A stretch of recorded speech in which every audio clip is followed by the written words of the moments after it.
wanted to start with that, if I'm being honest with you, because I was in the We Are Tottenham TV studio where we filmed this joint show. We had Henry Wright with us and the Spurs fans all in the room.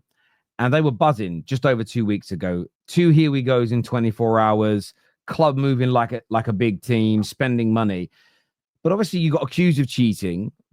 Gibbs White has now signed a new deal. And look, we all saw the video. It did look like there was a knife against his back a little bit. It was a little strange with the owner standing next to him. It's only a 3-year deal. The whole situation was a little strange. But Spurs they're not going to get him now. It looks like it's going to be impossible. But there's been no other movement in almost any other direction. There might be some names you're linked to, but nothing significant. What is going on with Tottenham, George? It's a bit of a mess. I think for me, I was always of the thought that if we know that this deal is going to delay, we should have started to negotiate other deals. I know if we had Fabio Paratici involved, like he was involved a few years ago, he has multiple deals going at the same time. So I wouldn't have been worried. But with Daniel Levy and Johan Langer at the helm, it's always that little worry that I knew that if nothing, like I'm seeing no other links to no other players. We're just sitting around. There's been no progress on this deal. There was always that thought at the back of the mind that Spurs are just going to mess this up somehow, some way. And lo and behold, that's exactly what happens. Morgan Gibbs-White signs a new contract.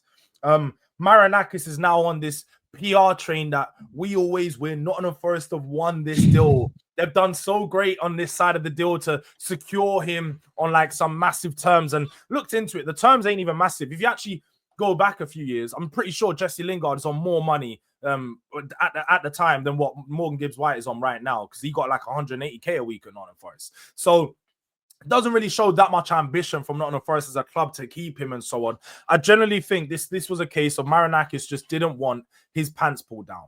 He didn't want his pants pulled down and embarrassed for Tottenham and the Premier League to take 2 of his best players in just such a short time for 115 million. So when I'm looking at this, like you said in the video, Morgan Gibbs-White generally looks like he's being held hostage. He said I was really surprised as to why he called him Mr. Marinakis about 4 times. Like, I know he's your boss and so on, but I didn't know that in the world of football, you're just like, Mr. is so formal. I thought that they would have had a good relationship. He also went the extra way to say how Mr. Marinakis embodied the type of passion that they want for the club. The dressing room atmosphere was because of Mr. Marinakis. It was just all a bit too PR trained, like answer. Like it was all to Mr. Marinakis. Like they just wanted to get out there how great Mr. Marinakis had done for this deal. But ultimately, look, from the Spurs side of things, it's not the end of the world. I literally was just doing a show looking at some of the other players that Spurs have looked at, and to be honest, there's plenty of other options out there. Even when we signed him, I think like many of other Spurs fans, and like you said, Terry, we're all really happy. And it was more the adrenaline, like dopamine rush that you got from having a here we go and a here we go in 24 hours, more than it was Gibbs-White that we were signing. I don't think it was the fact that we signed such an amazing player. It was just the fact that Spurs had 2 here we goes in such a short time. So we was really happy at the signing at the time. But when you evaluate and you take off, you take off your Gibbs-White hat where you're not just looking at it as one player. There's so many other players that you can get similar to Gibbs-White, maybe at a cheaper price. And I'm really not that worried about it. So as long as Spurs go out there and actually spend the money and they don't just, we were only using that £60 million because this was a good opportunity, and we actually go and use that to buy someone else of a similar level or quality, then I'm really not that worried, because I don't think Gibbs-White is that great. He's a good player, but there's plenty of players out there like him in the world. Who would you go for instead, George? Angelo Stiller could be an option, midfielder. I've seen that he was linked with Real Madrid early on in the window, but hasn't made a move. Sorry, who? Angelo Stiller. Okay. If not, I suppose I've seen links to like Jacob Ramsey's all right, but again, I think he is probably he's not as proven as Morgan Gibbs-White. Could be of a better quality in a few years, but he's a bit younger, not as proven. Again, Harvey Elliott is another player we've been linked with. Good. But again, not as proven, not the type of player that I really want. I think there's obviously some questions regarding his character as well. So I think that there's a few other players that we could go for. Spurs just obviously need to go out there and find them. I'm still in the mode of doing some scouting myself, because we need. Seems like Spurs scouts can't do their job, so I'm gonna send them a list We go out there and Wisecard. Don's gonna send me his Wisecard. I'm gonna get in his DMs. I'm gonna like, Don, send me the Wisecard. I need to do some searching and some scouting. We're gonna send Spurs a list of players we need to look at. Well, on your Harvey Elliott comment, I want to tell the audience exactly what you said, because you tweeted this yesterday. I saw it, and it was Harvey Elliott is not the solution. I repeat, he is not the solution. So you're dead set against him joining. Yeah, dead set against Harvey Elliott joining. I'm really not on with Harvey Elliott. I think he's a type of player who has good moments. He has some really good moments because he's a very good technical player. But for what we need, for one, I want a player that's going to... I know he played in the 8. I know Jamie and some Liverpool fans, they're all trying to sell him to me now. This is so fun. Liverpool fans are trying to sell him. Oh, he's played the 8 under Klopp. He played right. We don't need to sell players. Michael Edwards is doing a good job of that already. So, yeah, no, like I know he played in similar position, but I view Harvey Elliott as a more forward player. I see him playing on the right wing. I see him playing in the 10. I see him as a more final third, final action player. So for maybe a club like West Ham or so, I think he'd be great. He could be even a Kudus replacement. But for Tottenham, I don't think he's the type of player that we need. And he's not the direct Gibbs White replacement. Like, he doesn't play very similar to Gibbs White in that way. Yeah, I think Elliott would be good at Spurs, to be fair. He's definitely not a winger. I think that's something that Liverpool fans came to adjust to, because when he plays at right wing, he's probably not in the game as much, like in terms of impact as well. Like Salah's obviously there, so he's not really getting that much game time in essence. But when he plays in a midfield three, he definitely gets on the ball a lot more. He's definitely a lot more of that creative type player. I think he does need legs around him to get the best out of him, which I think Spurs at the minute. Yeah, I think, would he fit in that Spurs team? Yeah, I think he would do well, but definitely not a Morgan Gibbs White replacement.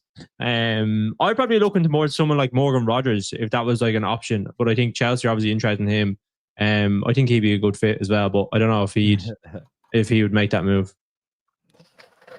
I get that. There's a comment here I want to put out, because it's kind of having a pop at you, George, but also me. And it starts off politely and then gets very aggressive, as in the text. So this is why I have a go at the Terrace. You're sitting down, listening to George chatting shit, and still don't call him out about Gibbs White. Joe, I love it. There's an irony in this. Anytime I interject, because I don't understand most of the time I interject with people, most of the time, it's to understand where they're coming from. It's like, hang on, what do you mean by that? If I understand what they're saying, I don't ask. I tend to let them just speak and let it out. Your job as the audience is to also challenge as well. It's not just on me. If I spent the whole show challenging everything that at least one person in the audience disagreed with, every show would take 10 hours. So yeah, I'm not going to be doing that, my friend. I'm not challenging everything. Sometimes I just let people speak and I leave it out there for you guys to deal with, you guys to react to. Sometimes I'll challenge it. Sometimes I won't. Please. That's... Yeah. I'd also like to know what he wants to call me out about as well, because I was never a player that I never said I wanted Gibbs White. Even when the news first come out, because I think I was on 12th man with Dan Potts when it first come out, and I was like, I don't really want the player, but I'll take him. It's one of those ones. I'll take him, but I don't want him. So I don't know what you want to call me out about. It's like, I'm not that upset about him not coming, because he wasn't top on or high on my priority list. So it's fine. Yeah, and Matthew, sorry, I am explaining again. It's weird that I have to explain. Like, there was a clip that went out yesterday of me and Aaron and LB from last week, where Aaron was talking about the flops at Arsenal. He's like, Terry, just let Aaron speak and tell you what the flops are and that. I'm like, yeah, I'm asking how he's working the flops out in his mind, not because he's right or wrong, because the audience was saying, but I don't get what he's saying is a flop and why he's saying it's a flop. I question him. Some go, you should just let people talk, and then other people go, just interject every 5 minutes if I disagree. It's very strange behavior. Just let it flow, people. If you don't like it, do you know what you do? If you don't like what someone said, you leave a comment and you challenge it. It's kind of your role in the audience. Why you have a comment section. It's great. It's the interaction. Thank you. Cheers, Matt. But yeah, look, you guys have got to get a wiggle on as well. Look, Man United haven't had a particularly great summer in terms of enough signings coming in, but we have signed 2 very good players, really good youngster as well. The Šeško deal we'll move on to. But I am looking at Spurs and thinking, the league kicks off in just over 2 weeks, and Kudus, good signing. I haven't watched any of your preseason games yet, to be fair. I'm going to try and get 1 or 2 in before the campaign begins. But yeah, some new blood definitely needed. And it's just interesting watching the Spurs fans go from euphoria to hating on Daniel Levy in the space of 2 weeks again. It's hilarious. Equally, I'm laughing at all the Man United fans that were using you guys as one of the pin-up boys of this is how a real club runs. And I remember saying to the We Are Tottenham boys at the time, I said, I'm not going to use Daniel Levy as a yardstick, because you guys hate him. It's just like, as you said, it was a dopamine release. Now, again, I'd much rather Man United summer than what I've seen at Tottenham and Newcastle so far. I'm just going to put that out there. I'm not saying ours is perfect, but I wouldn't bloody swap. I'll tell you that now. Viewers, give us your thoughts.